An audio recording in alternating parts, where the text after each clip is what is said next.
से होला बहिष्कार कर पूरा ही समाज से।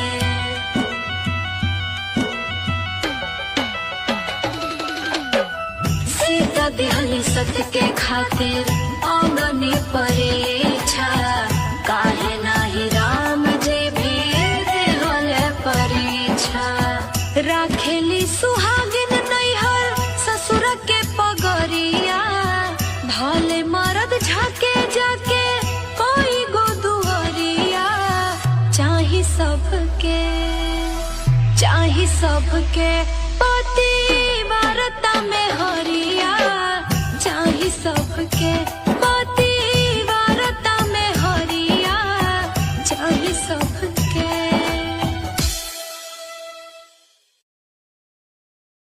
धर्मलाज से होला बहिष्कार।